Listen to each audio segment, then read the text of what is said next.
that's actually one of the points in my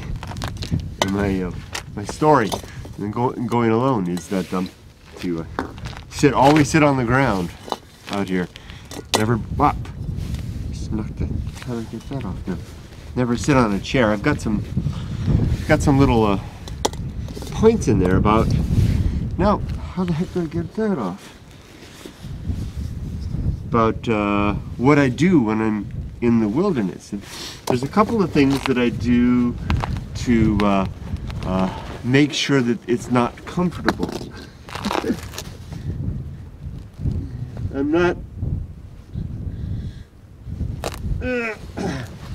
out here for comfort. I'm out here to, or not very much comfort. I'm out here to, I just read the first review of the book on Amazon, and the reviewer, I think it's GB, it's a name I recognize from YouTube, commented that the book was about how to, my recommended response to the nothingness, which is really a good way to describe it. That's precisely, you nailed it right on the money. And the one way to counter the nothingness is to remove comfort. Because when we're comfortable and entertained and amused, we tend not to can be distracted by those things. And by not being very comfortable, by not being very distracted, and not being very amused, well, we kind of look around and go, well, what is there? Holy, especially out of a place like this, it's like, holy crap. It's a bunch of emptiness. It's a bunch of nothing. And then, so some will mask that up and disguise it up and say, wait, there's lots of stuff, there's stuff in there, there's a creator that you can sense, I can feel it, and I don't feel that. If you do, kudos to you. I don't sense that myself. So yeah, the book is all about that. So another way to get there is to not bring very much comfort. Like I typically don't have a fire, I don't bring a chair, I don't bring any companions, I don't bring any books. I have violated that a couple of times. What I'm going to do right now is I'm going to heat up some coffee. Here, let's fire this thing up. I guess. So I will have a little warmth right here. But I'm going to warm up a little coffee because I'm desperately cold. And as long as I'm hiding here in this ghost town ruins, it's not so bad. But I really need to warm up. So let's heat this up. I wanted to talk for just a moment about actually act on a suggestion from last night's live. I did a live last night at Denny's in Barstow on Main Street there, which is where I always have my last supper when I come to the desert. And so it's about 60, 80 miles out. It's about 80 miles out from LA to Barstow, from where I am. And then I have that last supper, which is, I call it my last supper because it's my last hot cooked meal, amongst all, this community, the fraternity of humanity. And then you come out here, it's so dramatic. And you come out here and then I'm having, cook stove stuff. Or peanut butter and jelly sandwiches, whatever the case may be. Or just nothing sometimes. And so I did turn on the camera and I did a little live while I was there. And a really interesting group of people. Thank you very much. I really enjoyed that. That was probably the most, one of the most enjoyable YouTube experiences that I'd ever had, short of some of the events that I attended in Japan as a J-vlogger. I really enjoyed that experience last night. And then TKO Sam, familiar name from the Japan era. An interesting person. I think of Sam as like a force of nature. He epitomizes someone who lives life. I can't imagine that if Sam lives a rich, full life, a full life, a long life, that there'll be many. If he goes down the itemized check boxes of to-dos of what I did, there won't be many that don't have a check mark next to it. It's a pretty impressive thing. And like I said, she's a force of nature. Check him out. TKYOSAM on YouTube. But be prepared.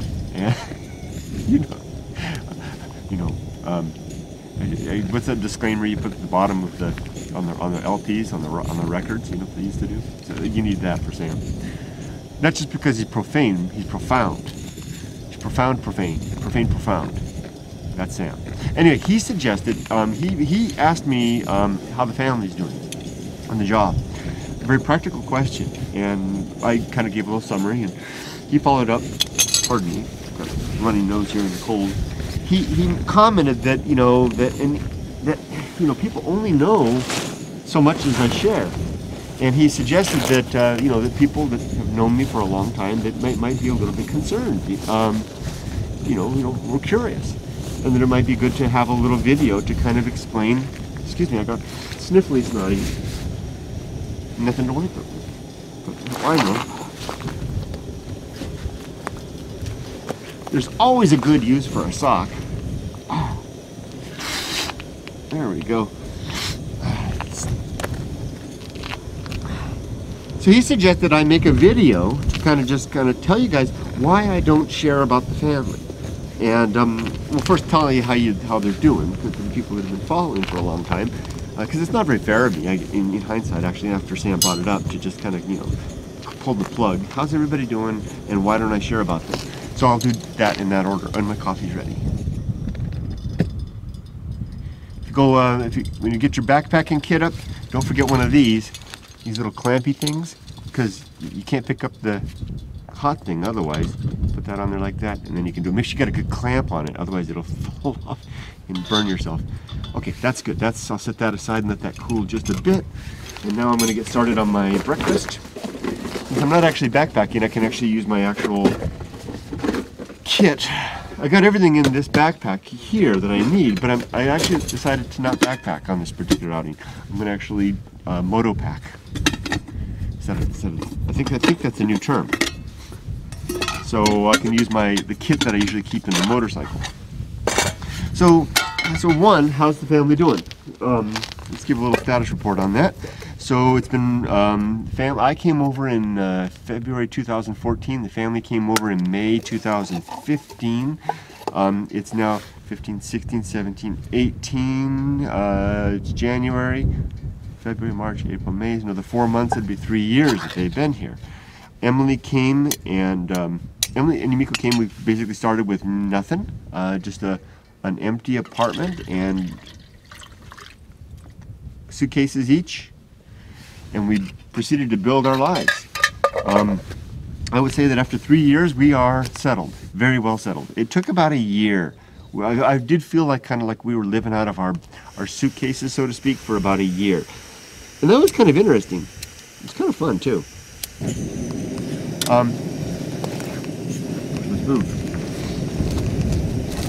And but slowly we began building our lives, and we're on our 3rd apartment home, and that's mostly because we just like change, clearly. We're on our 3rd apartment home, and we have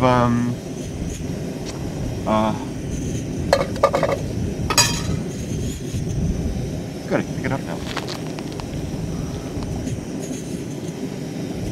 How are we doing? Emily is now, she started off she finished off her last bit of junior high school here, and then immediately transferred to high school, which worked out really good because she was just in long enough in junior high school to make a couple of friends to transfer to high school with, and she started off with, and she's really blossomed. She's doing really well. I mean, at risk of just nailing it all in 5 seconds.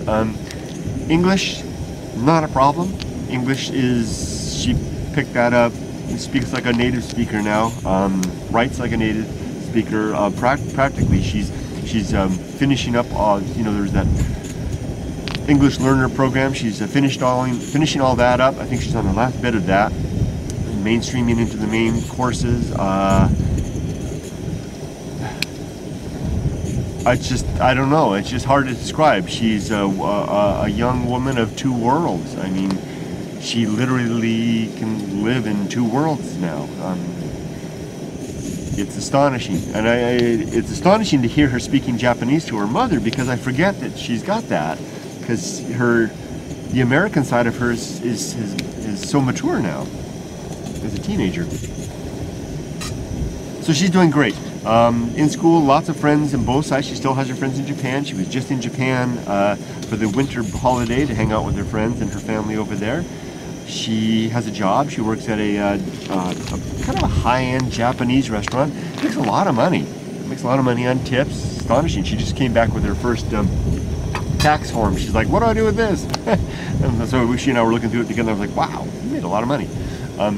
So she's got a car. She got a driver's license.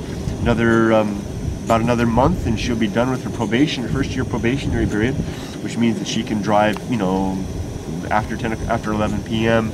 She can have other people, other teams in the car with her, excuse me, all that kind of stuff. She's basically just, you know, become one of us. Yumiko is settled into a job in South Bay, which is a bit of a commute. So she and I work in Riverside. We live in Irvine.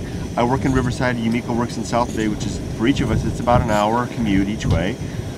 She works for she works in the administration group of a large Japanese restaurant chain that has restaurants in North America, USA, and Canada. So she works in the headquarters, the North American headquarters. She was working with the franchises before. Now she got promoted recently. Good for you, Yumiko. She got promoted. They were actually worried. They said that they were worried because she has that long commute, and they were worried that she wouldn't want to stay. So they gave her a promotion and a raise just to entice her to stick around. So she's doing really well. She's thriving in that job. It's nice to see her come home happy with good stories to tell about her work, challenging work. And she gets to be working with Japanese people, yet also interfacing with the American side as well. So it's a great use of her bilingual skills. Me, I'm still in, oh, and Yumiko, there's other things, I won't go into that. I'll talk about, she had some health issues, but it looks like we've got those on the other side, but that's her own private thing. I don't want to talk too much about that. Me, I'm still in the same old job I started with. You know, they got me my start here. I've been promoted since then. Now at the next level, there's another level to go from here, and I have some things I'm working on. I spend most of my time as though I'm an IT business systems analyst. I spend most of my time working as a project manager, which I really enjoy. And so my goal for last year was to get that promotion. My goal for this year, probably for 2018 or maybe 2019. To go for my what's called a PMP, a Project Management Professional certificate, which is kind of like a little exam that you have to take, and to join this society of project management professionals, and then you can put PMP at the back of your name, and that's kind of the gold star of project management. If everybody asks, you know, if you're a project manager, are you a PMP? I've been asked that so many times, and I'm not. So if I can get PMP on the back of my name, that'll really look good on a resume. Not that I'm planning to leave. I plan to stay where I am until I retire. I've got a timer now. 13 years to retirement and counting. I'm looking forward to that. One more year, and I'll be fully vested at the county of Rivers, where I work, which is the county of Riverside, and that will allow me to. I'll be fully, you know, into their pension system, which is a real bonus. So basically, here's a summary. There's a summary where we stand, right? Emily, check. Yumiko, check. Me, check. Ollie is our little dog, check. He's doing great. We love our little Ollie. He was a he went through 3 different shelters, managed to survive 3 different shelters, and he couldn't find a home until Emily picked him out of the lineup, so to speak, and he came to live with us. He's a little bit shy, of course. Any little doggy that's gone through, breaks my heart, 3 shelters. You know, he's such a sensitive, delicate little guy. Any dog that's gone through that's going to be a little bit gun shy in life, but we've all learned how to adapt to that, you know, and how to keep him safe, warm, happy. He's secure with us for the duration.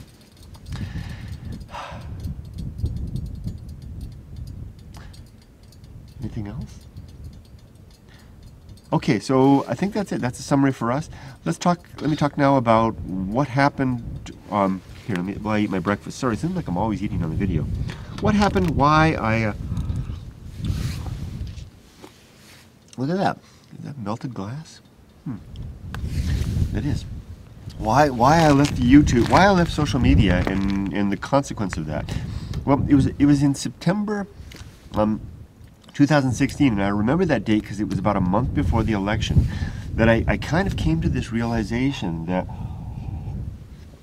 the internet I had lost myself into the internet in so far as I was posting and vlogging and checking status and thinking about the internet, this life in the internet,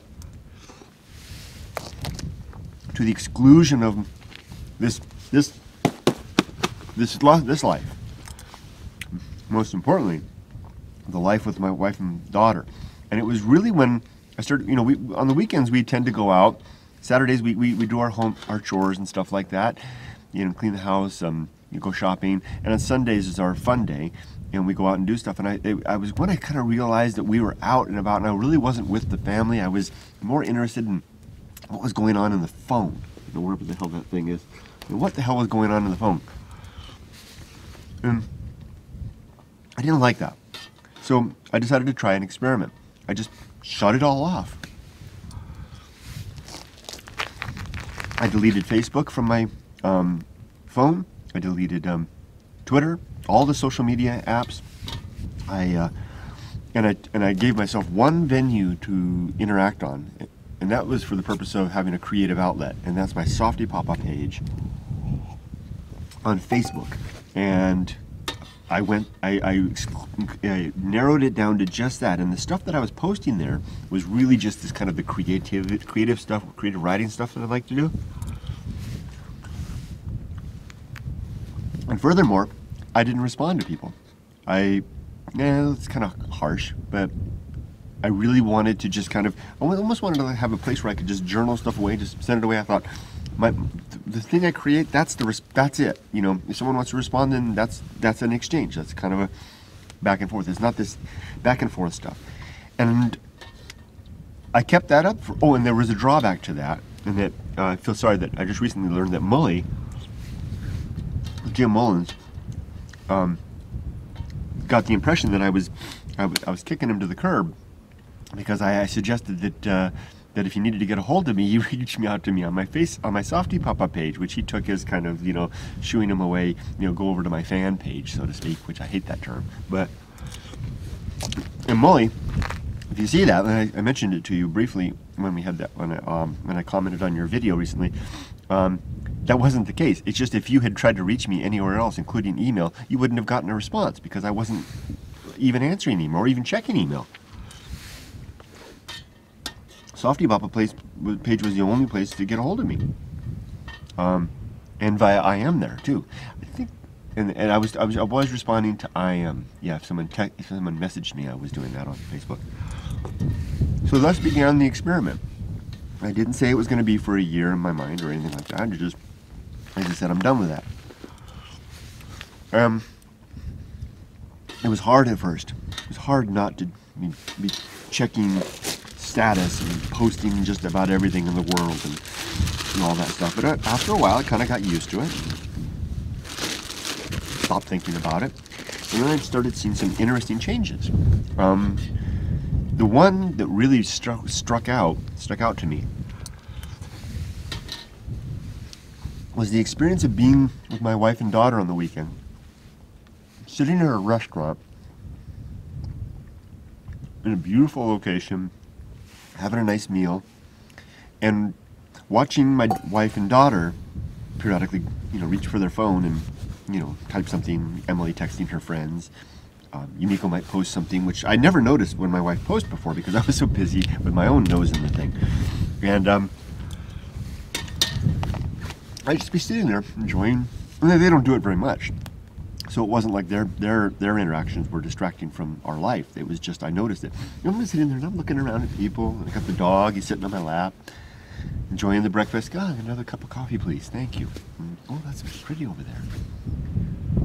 Nice sunset. And no urge whatsoever to lift the phone and take a selfie. And then when you know what it is when you take that selfie, well, type out a little something, and you know, family's there, they're doing something, you're having a conversation, just a moment. And then after you hit the send button, you know, for half an hour afterwards, you're walking down along and just check, see any comments. You know, that whole routine, that just disappeared. Instead, I'd sit there with my family and we'd order our food, we'd talk, I'd eat, I'd admire the sun, I'd pet the dog, we'd get up, we'd go for a walk, I'd enjoy, I'd stop, I'd sit. I wouldn't be doing this interactive thing. That was the first thing. I really liked that. And you know, I'm kind of a chatty guy, so I would tell my parents, not my parents, well, maybe it's Freudian slip, maybe. I would tell my wife and daughter, there's a car going by on Route 66, rare sight.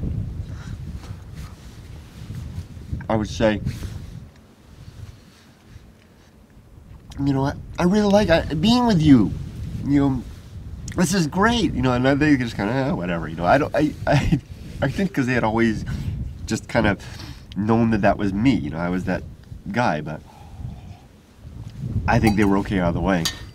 In fact, part of me thinks they kind of missed that, because in a way, I was kind of acting as a spokesman for the family. Excuse me, slurping. I'm such a barbarian out here in the wild. Okay, now the next big surprise benefit of this thing that happened was when I was posting, when my main posting venue, my main writing venue was Facebook. I had there's a pretty large audience out there, you know, relatively speaking. You know, large is a relative thing. But I would get a lot of responses, and there were a lot of people seeing what I was posting and responding back, and especially like those happy birthday days. All those happy birthdays would come in, it would really make me cognizant of a lot of people out there. That was causing me to edit my stuff. I'm not pointing the finger at anybody at all. I was doing it. I was editing because I knew that people were seeing out there. So the stuff I was writing was this very pedestrian, you know, here I am, I'm in the desert, and here's my motorcycle, and blah, yo, and there's a sunset, and yeah, who cares? Stuff even bored me. I think the reason people kind of found it was interesting was it was different. I typically I'm alone, and you know, I would kind of have a, you know, make it a little try to make it a little interesting in the writing and the photographic elements. I moved my main venue to the softypapa page. So wow, that really changed things. Because even though I think when I left, I made an announcement on the main page to say, oh, I'm not going to be here anymore. I'll be over there at the softypapa page. Come join me if you want. And some people did. There weren't very many. There's not very many over there. And it's a big difference when you're performing for a relatively large, you know, it seems like a large audience, public performance, versus if I was to turn the camera off right now and talk just at the camera, I would be, now that I know that you're going to see this, I'm kind of editing what I'm saying maybe a little bit, not burping as loud as I normally would, things like that. But if the camera's off and I knew nobody would see it, I'd be a lot less hesitant to be myself. And that's what happened over on the softypapa page. The real me came out, and I started posting this kind of flowery, esoteric writing with talking about topics, you know, of emptiness and death and desolation and a lot of death, a lot of desolation. Reflecting a lot of this. Now, I would have posted that stuff on my main Facebook page. And guess what? That stuff that I was writing, that's the real stuff. That's what I'm really experiencing out here. And that actually became over the course of over the year. I was gone for just over a year, from September 2016 to the end of 2017. So maybe 14 months, another 14-ish month period. I wrote my book during that time, largely through the posts that I was writing that I would then take back and collect, put them into a journal, and then actually several journals. I had a journal called My Muse is a Corpse, another journal called The Good Life, another journal called The Path of Wildness, another journal called The Stoic Life, another one called My God is a Little God. I may have left one out. All these separate little journals that I kept. And then one day I kind of woke up and said, wait a minute, I can put all those journals together into chat. Those can be chapters, and that can be a book. And then I can just write stuff to kind of tie the whole thing together, and it tells a story. And that story became that became the book Going Alone, with the subtitle, Life of Courage, Joy, and Independence. And I was a little embarrassed by that subtitle, because it's not like I'm saying, look at me, I'm courageous, I'm happy, and I'm independent. That's not what I was saying. What I was saying was, I'm trying to create a recipe for anyone who discovers what I discovered, what I call the great indifference, and may be cowed by that fact. I've got a recommendation how to deal with this fact and cultivate a life of courage, joy, and independence in spite of that fact. So it's not really so much a look at me thing. It was more like a here, I found something. I found this, and I got a way, and I got a suggestion of how to deal with it. At least it's a way to deal with it that works very well for me. So I came out of that year of social media exclusion with improved relations with my family, a more immediate life, actually living in the here and now, not living through the lens of a phone. The word I like to use is curating my life via the phone. And I came out with a new and interesting writing methodology and venue. I haven't stopped since the book was written. I'm still doing it. I'm working on two other things that are now like it's like a creative methodology, and like I said, and I'm working on two others, and I've got a third one in the works. So these are three possible other books, as long that are in the works as a result. So I haven't turned it off.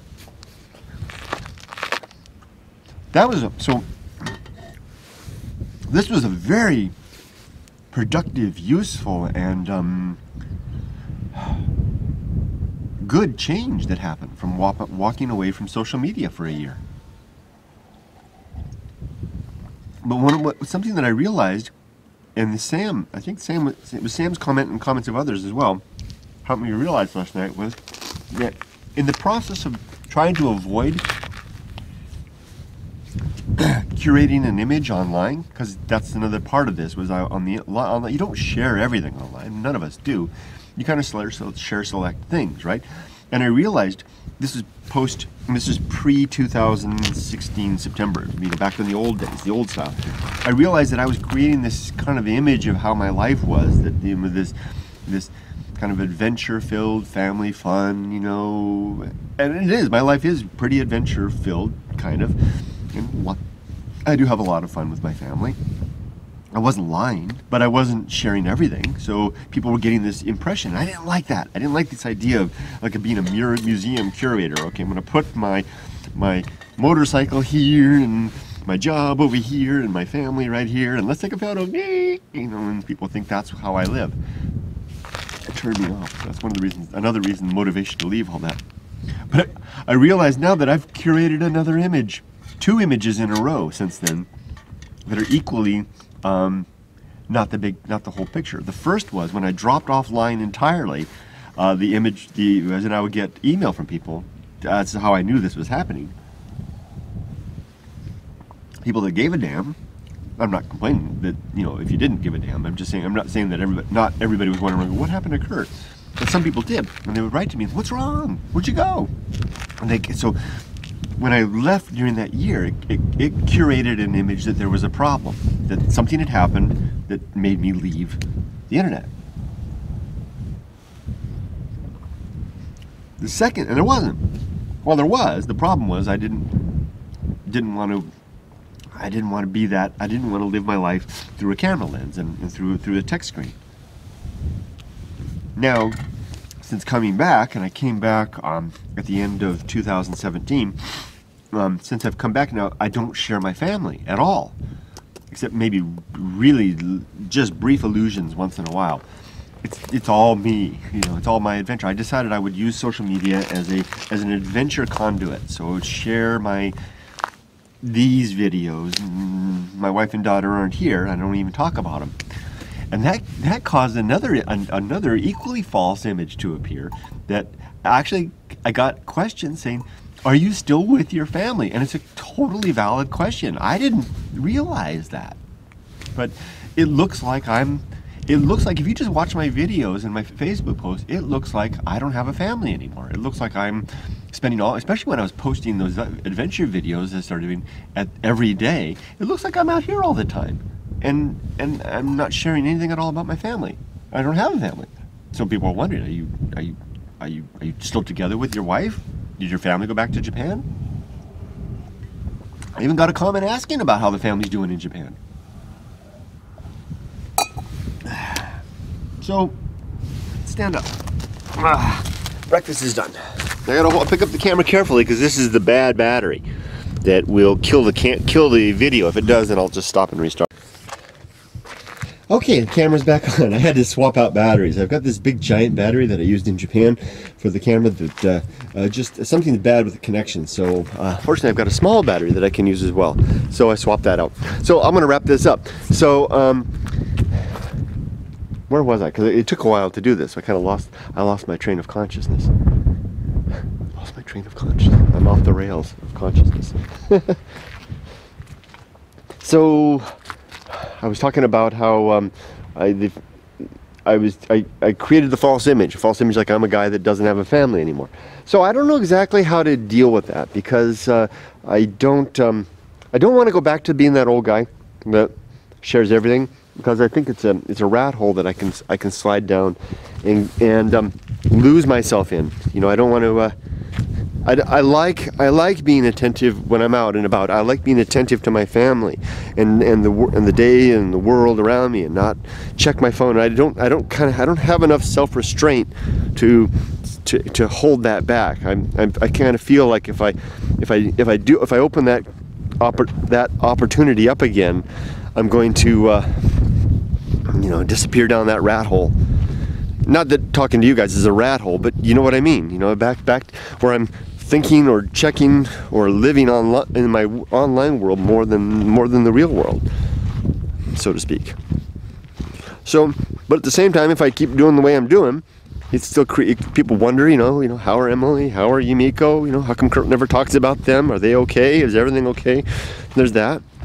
What a selfish bastard he is, always out in the desert, doesn't he think about anybody else? And there's all those things. Well, speaking of the stuff, the desert, here's the bike. I always park it here when I come to Siberia, and then I've got my little tent right over there. And lately I've been parking the bike, and then immediately after I park, I just hoof it, for about 2 hours out into the desert out there and camp out over there. But tonight I just decided to when I got here, I was so damn cold, I just decided to set up tent and over here. And by the way, if anybody ever comes here after I'm dead, you'll probably find years from now, you'll probably find remains of my camp. I use these large boulders right here, and I've got them positioned on the four corners of my tent to hold it down when the wind comes up, because the wind can come up pretty hard sometimes.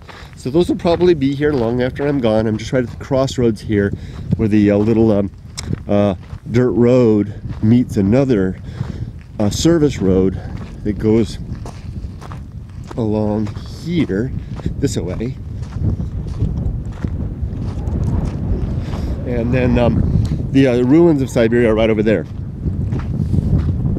So I guess this video counts as a status report and a summary of where I've been and why I haven't been, and what the result was. I'm not. I don't really know how I'm going to move forward, except I will continue using this at least at the very bare minimum as a creativity conduit. And I'm starting to see that the guy that I became over on the Softypapa channel, that's more willing to share those truer words that became my book, is starting to show up here on the Facebook page. Now that'll be really interesting to see if I wind up being that guy over there, because that's a real weirdo. And with that, I'm gonna say wish you all well, and pack up. It's still desperately cold, but not nearly as bad as it was before. I think I can get the tent packed up, and I'm headed out that way. I read in Joe DeCahoe's book, The Silence in the Sun, which is a history of the East Mojave, that there's about 3 miles west, there's an abandoned grave just out in the desert, and I'm gonna see if I can try to find it. But man, is it cold. Whew. Okay, signing off. Take care. Have a good life.